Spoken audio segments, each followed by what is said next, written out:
Hey guys, welcome back to channel business management में unit 2 हम इस वीडियो में कंटिन्यू करेंगे। प्रीवियस वीडियो में हमने चैप्टर 13 के कुछ टॉपिक्स करे थे, ठीक है, सेंट्रलाइजेशन डिसेंट्रलाइजेशन से। उस चैप्टर का एक टॉपिक हमारा बच रहा है जो कि है डिसएडवांटेजेस या फिर कहें तो लिमिटेशन ऑफ डिसेंट्रलाइजेशन।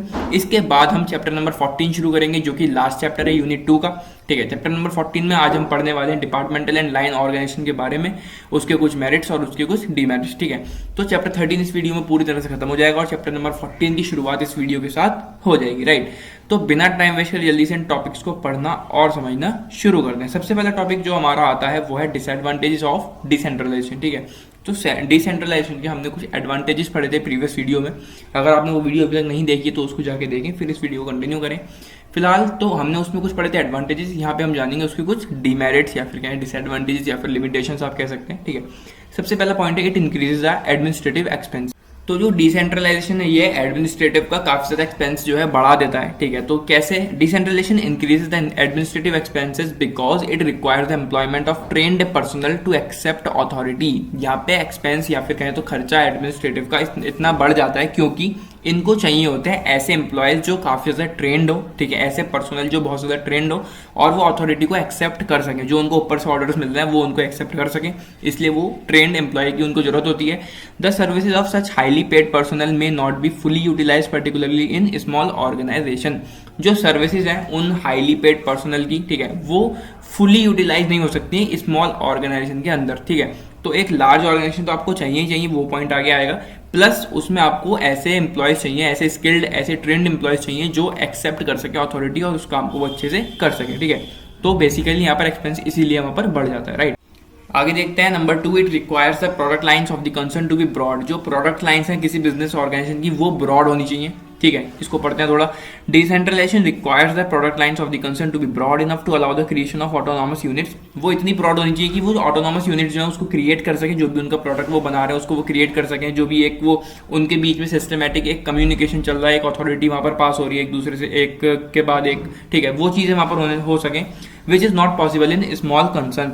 तो डिसेंट्रलाइजेशन एक स्मॉल कंसर्न या फिर कहते हैं स्मॉल बिजनेस में हम यूज नहीं कर सकते, इसलिए ये इसका एक डिसएडवांटेज बन जाता है, ठीक है। तो इसके लिए हमें एक बड़ा बिजनेस चाहिए होता है जिसमें ज्यादा लोग होंगे और वहां पर ये डिसेंट्रलाइजेशन वर्क कर पाएगा। आगे बढ़ते हैं नंबर 3 की तरफ। It finds problems in bringing coordination among the various units.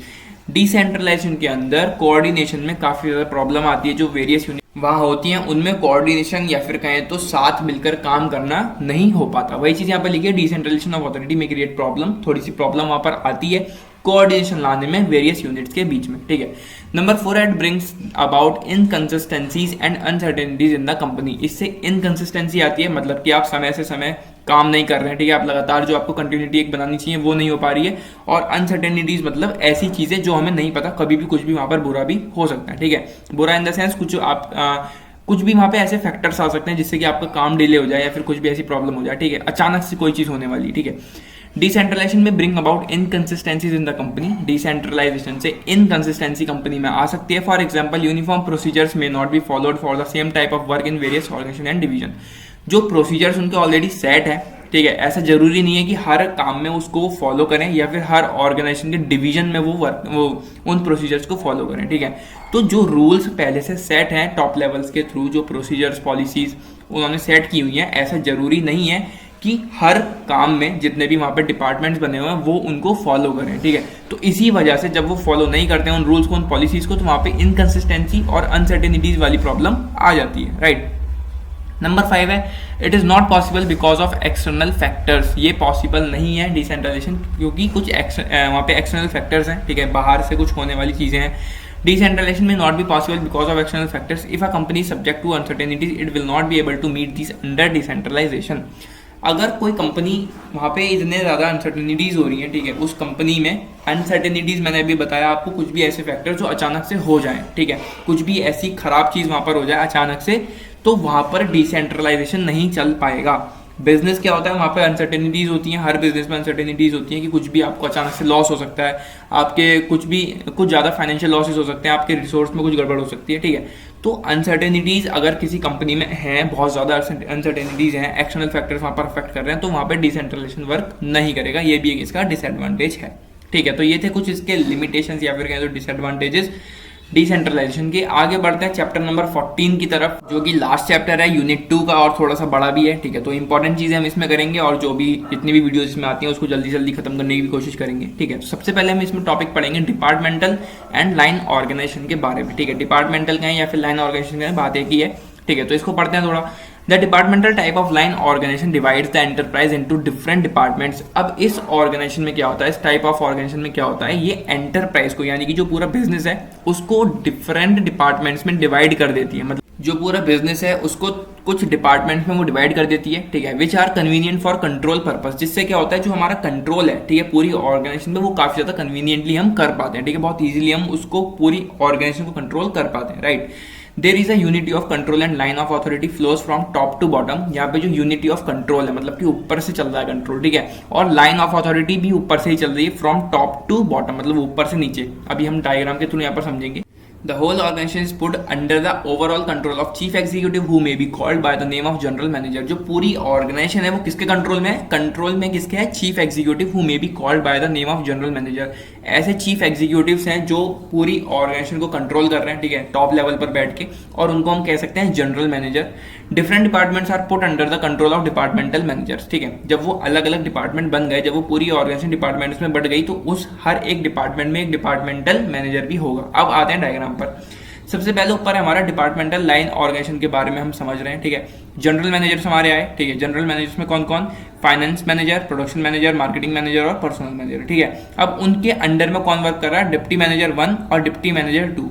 इनके अंडर में कौन कौन आ गए, सुपरवाइजर, सुपरवाइजर, सुपरवाइजर और सुपरवाइजर। अब वो सुपरवाइजर्स कौन होंगे, वर्कर्स वर्कर्स वर्कर्स वर्कर्स, ठीक है। तो ये एक पूरा डिपार्टमेंट इन्होंने बना दिया है, अलग अलग डिपार्टमेंट्स बना दिए हैं। ऐसी और भी नीचे हो सकते हैं, अगर ज्यादा बड़ी ऑर्गेनाइजेशन होगी तो वहां पे डिपार्टमेंट भी ज्यादा होंगे, ऑब्वियस सी बात है, ठीक है। तो इस तरह से ये एक पूरा डिपार्टमेंट बना देते हैं। जो मैनेजर्स होते हैं वो अपने सबॉर्डिनेट्स को वहां पर कंट्रोल करते हैं और इस तरह से एक कंट्रोल उनका बन जाता है पूरी ऑर्गेनाइजेशन पर, ठीक है। जो टॉप लेवल पर चीफ एग्जीक्यूटिव्स वगैरह बैठे हैं वो मैनेजर्स को हुक्म देंगे कि जो जो काम करना है, किस तरह से काम करना है, क्या क्या ड्यूटीज उनकी रहेंगी, ठीक है। वो अपने सबॉर्डिनेट्स तक बात पहुंचाएंगे, अपने सबॉर्डिनेट्स को उनको जैसे कंट्रोल करना पड़ेगा, जिस तरह से उनको रेस्पॉन्सिबिलिटीज देनी होंगी वो अपनी मर्जी से देंगे, लेकिन ऑर्डर्स उनको चीफ एग्जीक्यूटिव से मानने हैं जो कि टॉप लेवल हमारे मैनेजर्स हैं, राइट। तो एक पूरी तरह से डिपार्टमेंट्स बन जाते हैं उस पूरी ऑर्गेनाइजेशन के और वो इस तरह से वर्क करती रहती है, राइट। इसके कुछ मेरिट्स हैं, ठीक है। लाइन ऑर्गेनाइजेशन कह सकते हैं हम इसको, डिपार्टमेंटल ऑर्गेनाइजेशन भी कह सकते हैं। तो सबसे पहला जो मेरिट है इस लाइन ऑर्गेनाइजेशन का वो है सिंप्लिसिटी, ठीक है। Line organisation is simple and to establish and can be easily understood by the employ. जो लाइन ऑर्गेनाइजेशन है वो काफी ज्यादा सिंपली हम एस्टैब्लिश कर पाते हैं और बहुत इजीली एम्प्लॉयज भी उसको समझ पाते हैं। There is no complexity in the organisation because every person is accountable to only one boss. यहाँ पे कोई भी कॉम्प्लेक्सिटी नहीं होती उस ऑर्गेनाइजेशन के अंदर, क्योंकि जो सारे लोग हैं वो अकाउंटेबल हैं, सिर्फ उनका एक ही बॉस है। उन्हें बहुत सारे लोगों को कहना नहीं मानना है, उनका सिर्फ एक ही बॉस होगा, उनका एक ही सुपीरियर होगा जिसके वो अकाउंटेबल होंगे। अकाउंटेबल यानी कि अपने जो भी उनसे काम हुआ है या नहीं हुआ है उसकी उनको पूरी खबर देनी पड़ेगी, ठीक है। तो उनको बहुत सारे लोगों को जवाब नहीं देना है, अगर उनसे काम नहीं हुआ है तो वो अपने सुपीरियर को काम अपना बताएंगे कि मेरे से काम जो नहीं हुआ वो क्यों नहीं हुआ, और हो गया है तो वो कैसे कैसे उन्होंने किया है, वो सब चीज़ें वो बताएंगे अपने एक ही बॉस को, ठीक है। Identification of authority and responsibility. जब यहाँ पर एक पूरा सीक्वेंस में वर्क चल रहा है तो यहाँ पे बहुत इजीली जो सारे एम्प्लॉयज हैं वो अपनी अथॉरिटी और रेस्पॉन्सिबिलिटी को आइडेंटिफाई कर पाते हैं। Line organisation helps in fixing authority and responsibility of each and every person in the organisation, ठीक है। एक डिपार्टमेंटल वे में पूरा वर्क हो रहा है, डिपार्टमेंट बने हुए हैं, बहुत एक सिस्टमेटिक वे में वर्क हो रहा है, तो सबको अपनी जिम्मेदारियां पता है, सबको पता है कि किसको अथॉरिटी देनी है, किसकी अथॉरिटी हमें लेनी है, किसको हमें रेस्पॉन्सिबिलिटी देनी है और क्या क्या हमारी रेस्पॉन्सिबिलिटीज हैं और उसकी तरफ हमें कैसे कैसे वर्क करना है। तो बहुत ईजिली यहाँ पर आइडेंटिफाई वो सारी चीजें कर पाते हैं, ठीक है। नंबर 3 की बात करते हैं, कोऑर्डिनेशन, ठीक है, एक साथ मिलकर काम करना। The hierarchy in management helps in achieving effective coordination. जो हायरार्की है मतलब एक जो पूरा यहाँ पे एक सिस्टमेटिक वे में एक डिपार्टमेंट बने हुए हैं, ठीक है, मैनेजमेंट के अंदर, वो अचीव करने में हेल्प करते हैं इफेक्टिव कोऑर्डिनेशन, मतलब उसके थ्रू ही वो एक इफेक्टिव कोऑर्डिनेशन कर पाते हैं। The general manager is in charge of all the departments and he can easily coordinate the work of various departments। जो जनरल मैनेजर है वो इंचार्ज है उन सारे डिपार्टमेंट्स का, ठीक है, जो टॉप लेवल पर है, ठीक है, और वो इजीली कोऑर्डिनेट कर पाता है जो भी वर्क हो रहा है उन सारे डिपार्टमेंट्स में, ठीक। नंबर 4 है इफेक्टिव कम्युनिकेशन, ठीक है। अब यहाँ पे आपको सारी चीजें बार बार बताने की जरूरत नहीं है। जब एक लाइन ऑर्गेनाइजेशन है, सिस्टमेटिक वे में पूरे डिपार्टमेंट्स उनके सेट है, तो एक इफेक्टिव कम्युनिकेशन भी वहां पर हो सकता है। The chain of command goes from top to bottom. जो चेन ऑफ कमांड है मतलब कि कमांड कहाँ से आ रही है, ऊपर, यानी टॉप से लेके बॉटम तक। There is a direct link between the superior and the subordinate. जो सुपीरियर है मतलब कि जो टॉप लेवल पर है उसका डायरेक्ट कॉन्टैक्ट है सबऑर्डिनेट से जो कि लोअर लेवल पर है। Both can communicate properly among themself. वो दोनों ही बहुत अच्छे से प्रॉपर वे में एक दूसरे से कम्युनिकेट कर सकते हैं। जो भी उनको पूछना है, जो भी उनको बताना है, वो वहाँ पर इजीली कर सकते हैं। तो इसके ये कुछ मेरिट्स है, simplicity, identification of authority and responsibility, coordination और इफेक्टिव कम्युनिकेशन भी वहाँ पर है। ठीक है, डीमेरिट्स की बात करते हैं, इसके कुछ नुकसान भी हैं लाइन ऑर्गेनाइजेशन के। सबसे पहले एक्सेस वर्क। जो वर्क है वो काफ़ी ज़्यादा रहता है इस ऑर्गेनाइजेशन में। In line organisation too much is expected from executives. इस ऑर्गेनाइजेशन में क्या होता है, बहुत सारी उम्मीदें होती हैं एग्जीक्यूटिव्स से। They are expected to take numerous decision and supervise the work of subordinates under them. जो सबसे टॉप लेवल पर जनरल मैनेजर्स हैं वो एक्सपेक्ट करते हैं कि जो उनके एग्जीक्यूटिव्स हैं, जो उनसे नीचे लेवल पर लोग हैं, ठीक है, उनसे वो ऐसी उम्मीद करते हैं कि वो बहुत सारे डिसीजंस लें और जो उनके नीचे वर्क कर रहे हैं सबऑर्डिनेट्स, उनसे वो ज़्यादा से ज़्यादा काम करवाएं। ऐसा उनसे कहें तो एक्सपेक्ट किया जाता है। ठीक है, तो वर्क यहाँ पर काफ़ी ज़्यादा एक्सेस वे में वहाँ पर होता है। Lack of specialisation. स्पेशलाइजेशन मतलब परफेक्टली उस काम को करना, तो उस चीज की यहाँ पर कमी रहे। Because the line officers can not be experts in every line of business. क्योंकि जो लाइन ऑफिसर्स हैं वो एक्सपर्ट नहीं होते हैं हर लाइन में बिजनेस की। ठीक है, लैक ऑफ इनिशिएटिव। अब वो अपना फर्स्ट स्टेप नहीं ले सकते, वो अपने आप से खुद इनिशिएट नहीं कर सकते कोई चीज़। ठीक है, अगर उनके दिमाग में कोई अच्छा आइडिया आ रहा है किसी काम को लेकर, किसी टास्क को लेकर, तो वो अपने आप इनिशिएटिव नहीं ले सकते। In line organisation final decision making is taken by the top management. क्योंकि जो फाइनल डिसीजन है वो कौन लेता है, टॉप मैनेजमेंट।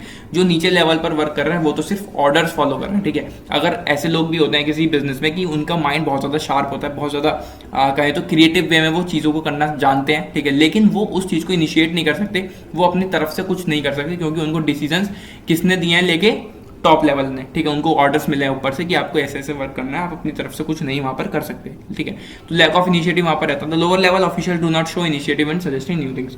तो वो कोई भी नई चीज़ सजेस्ट नहीं कर सकते।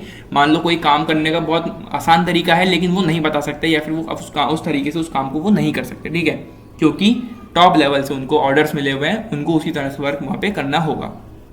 इनस्टेबिलिटी। जो लाइन ऑर्गेनाइजेशन में स्टेबिलिटी है वो काफ़ी ज़्यादा कम रहती है, या फिर कहें तो इनस्टेबल वो रहती है। ठीक है, the business is dependent upon some key persons and the sudden disappearance of such persons from the scene may create instability in the business. मतलब स्टेबल मतलब एक तरह बिल्कुल जमे रहना और चलता रहे, वो चलता रहे। ठीक है, बिल्कुल एक तरफ जमा हुआ है वो और वो चलता रहेगा। ठीक है, लेकिन अगर उस बिजनेस में क्या हुआ, कुछ ऐसे लोग, ठीक है, क्योंकि जो ये लाइन ऑर्गेनाइजेशन है ये डिपेंड है किस पर, कुछ लोग जो वहाँ पर वर्क कर रहे हैं, जो अंडर में उनके वर्क कर रहे हैं, उन लोगों पर वो डिपेंड है ये वाली ऑर्गेनाइजेशन। ठीक है, डिपार्टमेंटल ऑर्गेनाइजेशन अगर हम कहें तो उन लोगों पर डिपेंड है ये। अगर उनमें से कुछ लोग अचानक से डिसअपियर हो गए तो वहाँ पे इंस्टेबिलिटी आ जाएगी उस बिजनेस के अंदर, बहुत ज़्यादा इफेक्ट पड़ेगा किसी 2-3 लोगों के जाने से भी। ठीक, तो यहाँ पर इंस्टेबिलिटी भी रहती है इस टाइप की ऑर्गेनाइजेशन में। ठीक है, तो ये थे कुछ डिमेरिट्स लाइन ऑर्गेनाइजेशन के। हमने इसमें मेरिट्स जाने लाइन ऑर्गेनाइजेशन के, और हमने डिपार्टमेंटल या फिर कहें तो लाइन ऑर्गेनाइजेशन का मीनिंग जाना बहुत अच्छे से, राइट। और कुछ डिसएडवांटेजेस भी हमने जाने डिसेंट्रलाइजेशन के। ठीक है, तो ये थी इस वीडियो की कहानी। चैप्टर नंबर 13 हमारा पूरी तरह से खत्म हो चुका है। चैप्टर 14 की शुरुआत इस वीडियो के साथ हो चुकी है। बिजनेस मैनेजमेंट में यूनिट 2 हमारी जल्दी ही खत्म हो जाएगी। थोड़ा सा लंबा चैप्टर है चैप्टर 14, पर वीडियोस लाएंगे और जल्दी करेंगे, इंपॉर्टेंट टॉपिक्स कवर करेंगे इसमें भी। ठीक है, चैप्टर नंबर 1 से लेकर चैप्टर नंबर 13 हमारा कंप्लीट हो चुका है। अगर आपने कोई भी चैप्टर की वीडियो नहीं देखी तो उनको जाके देखें। आने वाली वीडियोस के लिए चैनल को सब्सक्राइब करें। मिलते हैं अगली वीडियो में। Till then take care and bye bye.